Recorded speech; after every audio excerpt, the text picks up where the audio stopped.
Hello and welcome to Comic Culture. I'm Terrence Dollard, a professor in the Department of Mass Communication at the University of North Carolina at Pembroke. My guest today is cartoonist Patrick McDonnell. Patrick, welcome to Comic Culture. Hi, Terrence. How are you? I'm doing great. Patrick, you are the cartoonist behind one of my favorite strips, Mutts. And we were talking a little bit before we started recording. You are celebrating 30 years of this strip. So what's the journey been like going from the new strip that's got to break into all of the newspapers to one of the old guard? The journey's been fantastic, to tell you the truth. I mean, it was a dream of mine since I was 5 years old. I grew up reading Peanuts and was just in love with Charles Schulz's strip. And it's been an amazing journey to finally do something I've always wanted to do. And I'm blessed. I get to sit in my room and draw funny pictures for a living. And, actually one of the nicest things about becoming a cartoonist is I got to meet my hero, Charles Schulz, and become friends. So, and actually the strips made me meet a lot of interesting people. I did a children's book with Jane Goodall and got to meet Jane and a bunch of cartoonists that I admire. So, yeah, it's been a fun journey for sure. Now, you mentioned Charles Schulz, who, I mean, for so many of us, he was the cartoonist. I mean, I cannot recall a time when I wasn't excited to open up the Sunday paper and look at, the big Sunday strip. How do you sort of take all of your inspirations and turn them into a lovable dog and a lovable cat? We all stand on their shoulders, the greats. I mean, Charles Schulz was a big influence for me. Crazy Cat was another major influence. And, I never, even as a kid, I never tried to really draw Charlie Brown. I always wanted to come up with my own characters. So, and tell my own little stories. So I think you learn from your heroes, but you try to find your own voice.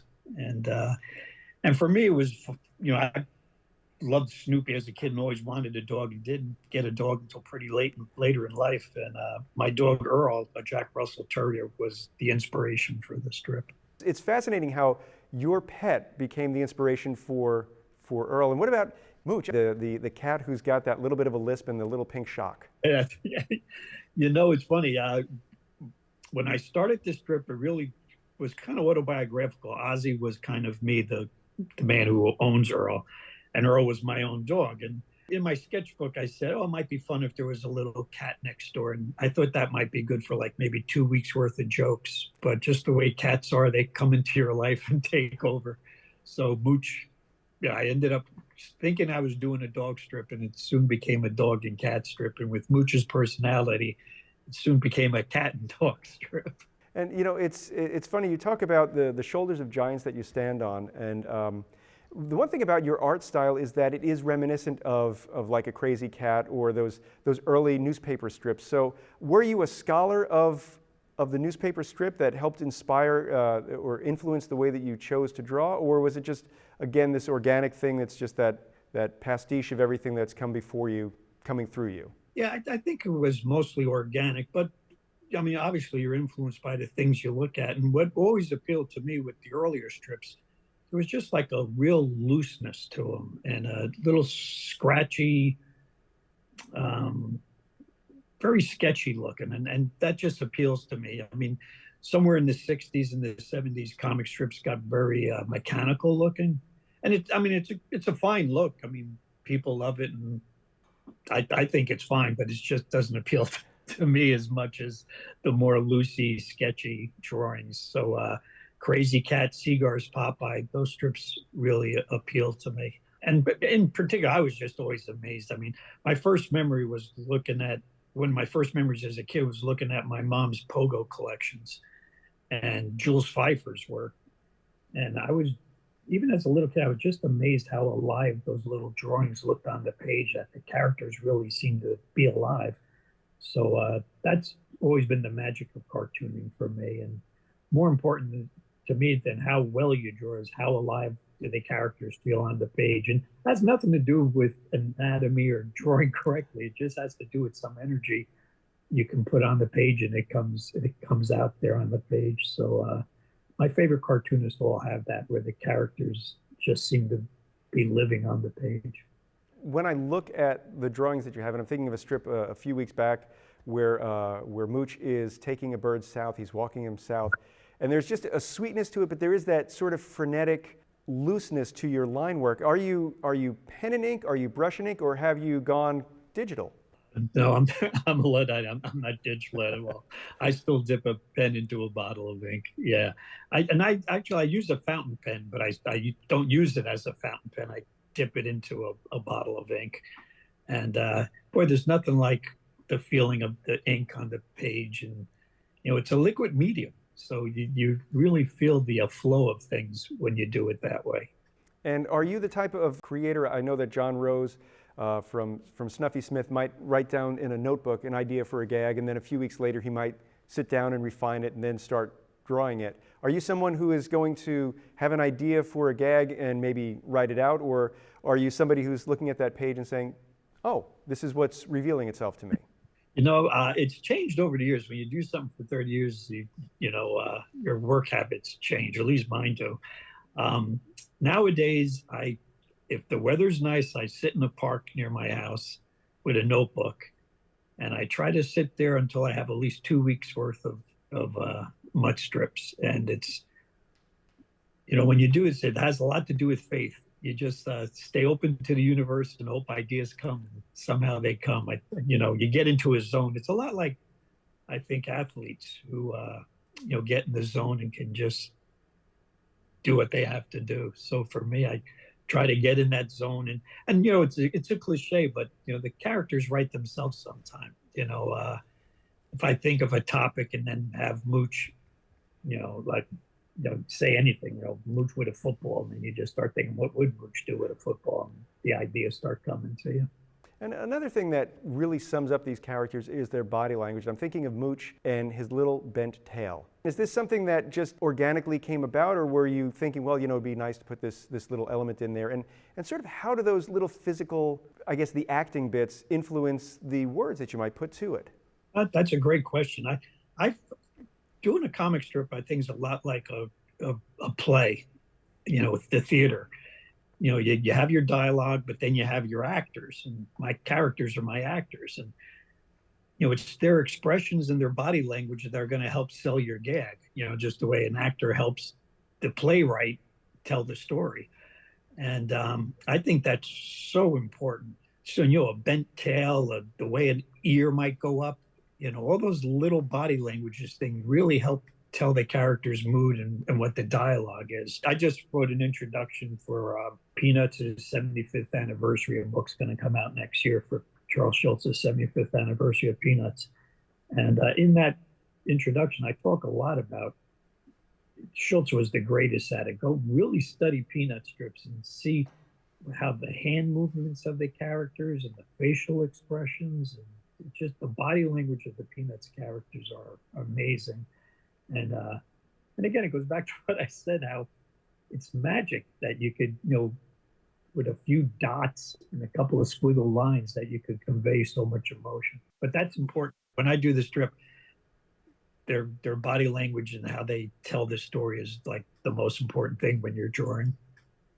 And you talk about the magic, and I've spoken to artists before who talk about how sometimes if they really try and solve a problem on the page, they snuff the life out of it. So they find a lot of times if they do something rough and then sort of finish it off in ink, it's got that energy, that life that they're looking for. Is it something where you're kind of maybe roughly putting something in pencil, or are you just starting with ink? How do you sort of work this all out so that you are able to have that life that the characters need on your page? Yeah, I'm a big believer in those sketches. I love looking at artists' sketchbook because they're so immediate, and that's where all the energy is. So with Mutts, I lightly pencil, because you're working in a certain size, so things have to fit, and the dialogue has to fit. So you got to kind of rough out the page, but then when you ink it, you get to have the fun. And there's quite a few Mutts that I went straight to ink and just, they're about as sketchy as possible. But if you look, every once in a while, you can notice there's a Mutts that didn't have any pencil sketching at all. Are those happy little accidents when they happen, is it something where, let's say something isn't quite turning out, do you just kind of keep going until you feel that it's working out, or do you maybe say, I'm going to just start again because maybe I should have planned this a little bit better? Or is it something where you just, you believe in the process, you believe in what you're able to do. But the way I work, I could do little paste ups. I could redraw the character and paste them in. I tell you, Jules Pfeiffer, another hero of mine, when I saw his originals, I didn't even, I was young at the time, but I wasn't even aware that you could do that. But he, obviously does little quick sketches and then takes the good ones and pastes them on there. So a lot of his originals have paste ups on them, and that definitely freed me up to think that, oh, I'm allowed to make mistakes and paste up over them. And that's something that digital artists don't really have to worry about. I mean, they've got to worry about the endless undos, but I too recall being in high school when I'd be, working on a comic when I should have been studying math. Sorry, Mr. Kramer. But one of the things that I would do is I made a mistake. I'm going to cut a new figure out and just glue it up and over there. So again, you're doing this old school method. I'm assuming the delivery to the syndicate is going to be modern. So are you scanning the strips yourself, or do you have an assistant? How do you sort of get them over to the newspaper? Yeah, no, I'm not, in this day and age, no, I have an assistant who scans them, and I give color notes, but then we color them, on the computer also, but based on notes I give. And that was actually going to be my next topic. I mean, color is something that growing up was never in the daily strips until maybe close to 30 years ago or so. Has Mutts always been a 7-day-a-week color strip, or was it black and white and color on the weekends or Sundays? And then the other question is, when you are creating, do you prefer the black and white, or do you prefer the full color? Mutts is 7 days, 6 days dailies, and the Sunday. And the Sunday's always in color, and I've always done the color for the Sundays, and I love doing that. The dailies are colored by some newspapers, but I don't do them. The syndicate does them. I don't have enough time to color all the dailies, which is a shame. And I keep my fingers crossed that they color them well. But I do prefer, it's pen and ink. I'm an old school. I prefer the dailies being in black and white. It's a pen and ink medium, and I think that's where you really see the beauty of the drawing. But then the treat is on Sunday. You can see the color, and color is really important to me. I'm being a fan of the older strips. When you look at how Little Nemo and Crazy Cat, those early strips were colored, it was so beautiful. So I try my best. It's funny. We get more scientific and we progress, but sometimes it's not as good as the old ways. I mean, I can't even get the colors that Little Nemo comics have if you look at Little Nemo comics, but I try my best to try to capture some of those tricks. It's true. I mean, we think of modern technology being superior. I mean, certainly for cars, you'd want a modern car, you wouldn't want a Model T. But when you look at some of those classic newspaper strips, the reproduction is just so unbelievable. Yeah. They're like prints. They're like Japanese prints, the color, the reds they got, just the beauty of those, the fades they could do. I try my best to come close, but technically you can't do it. And I don't know how much of that is economies with newspapers and diminishing returns on the strips and whatnot. But gosh, I mean, some of those strips they just are mind-blowing. Now, the one thing we talked about a little bit before the show started was that you can get pretty much every comic strip, every famous comic strip has been, there's omnibuy of the strips, whether it's, a year of Peanuts or whether it's, I was talking about Steve Canyon earlier. And I understand that you have a collection coming out soon, unless I'm mistaken, about a story you did last year featuring Guard Dog. Yeah, no, actually, the book is out. It's called the Breaking the Chain, the Guard Dog story. Here, I'll give a little plug. So that was the story that appeared last year. I'm a big fan of the old continuity strips like Dick Tracy and Steve Canyon. And I had a character in Mutts. Actually, he appeared about a year into the strip. And what I was trying to do then was I thought it would be fun to introduce a villain into the strip. I thought like a little bully that Earl and Mooch would have to deal with. So I started using the comic cliches and thought of a big nasty dog, with sharp teeth and a big body. And I put a spiked collar on him to look tough. And then in my sketchbook, I drew a chain around that collar and chained him to the ground to look like a tough dog. And then when I looked at him with the chain, I realized this isn't a tough dog. This is a tragic character. This isn't a villain. This is a tragedy. So I put him in the strip anyway, to help raise awareness about tethered dogs. And he became a very sympathetic character, and the readers really liked him. But they also asked me for many years to free him. But with Mutts, I got to become friendly with a lot of animal protection groups, and they all told me, no, keep him on the chain. He's got a mission to raise awareness about that. So I kept him on the chain for way too many years. And then last year, I finally did a 7-week story about his freedom with the little girl who adopts him, Doozy. And we put it together in the book, and I colored him myself. And there's also a 30-page introduction with the history of guard dog. And then there's also one of my favorite parts in the back of the book, there's actual photographs and true stories from readers of chain dogs that they rescued. So there's some real stories about chain dogs in the back of the book. And also in the back of the book, there's ways you could help if in your state they still have tethered dogs. Half the states in America have made it illegal, but there's still a lot of states left that it's has some work to do. I remember this strip, and my sister Jessica and I would send each other text messages, "Have you read Mutts?" And we were really choked up about the storyline as it went on, and it's tough to talk about it without getting a little, emotional, because it is such a powerful strip. So as you are planning 7 weeks of this story, how many thoughts are you putting to the logistics? I mean, are you planning it like D-Day, or are you keeping it sort of that loose jazz style where you have an idea of where you want to go, but you're going to let the beats sort of dictate themselves? For that, I did have to work it out. I think it was too important, and I wanted it to be, people waited a long time, so I wanted it to be worth the wait, that the strip had some weight to it. And so I did work out the whole story before I drew it. And I was a little concerned about, it's a tough story. But it's really tough for real dogs that have to deal with that. But, the story is that guard dog's owner moves and just leaves him chained in the backyard. And that sounds crazy, but it literally happens a lot.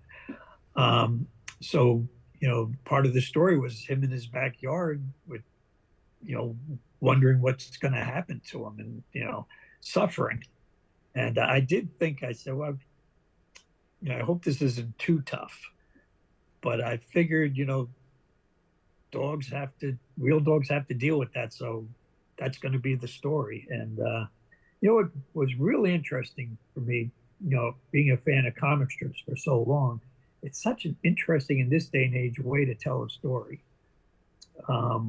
Because, everyone nowadays has very short attention spans and want everything immediately.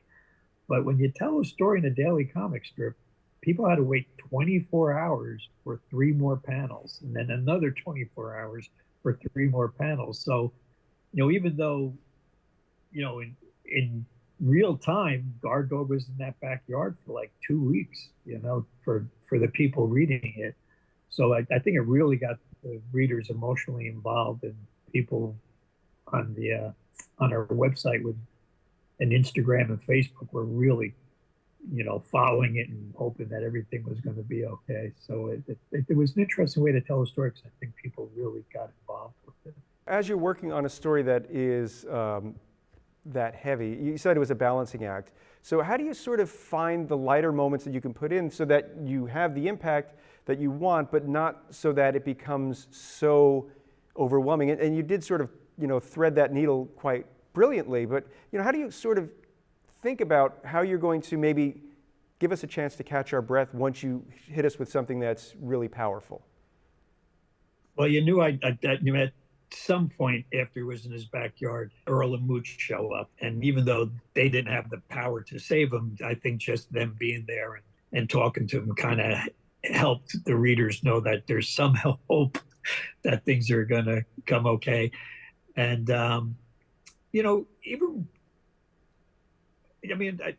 with the 3 panels, I wouldn't say they were jokes, but they were, really strong themes that I think helped move the story along. And, who was a genius at it? And if your listeners haven't read Seagar's Popeye, but the original Popeye strip by Seagar still holds up today. And he did long stories, but every day was still a joke. That's a really tough act to do. So he was an inspiration for this too, to to try to find, the balance of telling that story, but not being too tough on the reader. And you mentioned that you would get feedback from fans every day on social media. So as a creator, how does this inform what you are doing and at least tell you maybe you're going in the right direction? But obviously you're working well in advance and the story is told regardless of whether or not we are happy with it. So as a creator who is giving something to us, how do you sort of shield yourself from something that could be negative because they just don't get it yet? Yeah, no, these are like 8 weeks in advance, so there's nothing I can do if the readers are upset. And actually, that was one of the things when it started running. I started thinking of, like, I knew how long he was going to be in the backyard alone. So, I was a little concerned that maybe I went a little too long with that, especially with the readers. It's funny. I mean, are you familiar with the strip For Better or Worse? Yes. Because when I did it, I thought the people who read Mutts would know that I love Guard Dog and I wouldn't do anything, horrible to him. Because For Better or Worse is a strip that's done in real time, the characters age. So at one point, the family dog actually passes away, and the dog's name was Farley. So a lot of people were writing in to say, "Don't Farley him, don't Farley him." So I think because it happened in a comic strip once, that some readers really thought I might do that, but it was never a thought in my brain.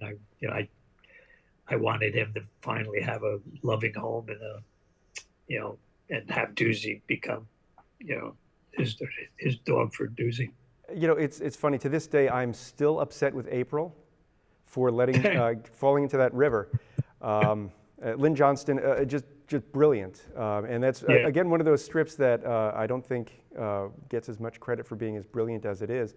Now, it's one of those things that these strips become touchstones for readers, for families. I mean, in my family, we still talk about that strip of Calvin and Hobbes, or we talk about Farley, and we talk about, again, Guard Dog.